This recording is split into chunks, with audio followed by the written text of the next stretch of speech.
আজ ৩০ সেপ্টেম্বর জাতীয় কন্যা শিশু দিবস।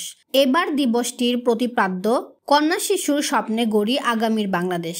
দিবসটি ঘিরে নানান কর্মসূচি হাতে নিয়েছে সরকারের বিভিন্ন দপ্তর ও সংস্থা। স্থানীয় প্রশাসনের সঙ্গে সমন্বয় করে দিবসটি উদযাপনে অধীনস্থ জেলা ও উপজেলা দপ্তরগুলোকে কর্মসূচি গ্রহণের নির্দেশনা দিয়েছে মহিলা বিষয়ক অধিদপ্তর। ২০০৩ সালে কন্যা শিশুদের সুরক্ষা ও অধিকার প্রতিষ্ঠায় ৩০ সেপ্টেম্বরকে জাতীয় কন্যা শিশু দিবস ঘোষণা করা হয়। দেশের মোট জনসংখ্যার ৪০% শিশুর উন্নয়ন, সুরক্ষা ও অধিকার প্রতিষ্ঠায় কাজ করছে বর্তমান সরকার।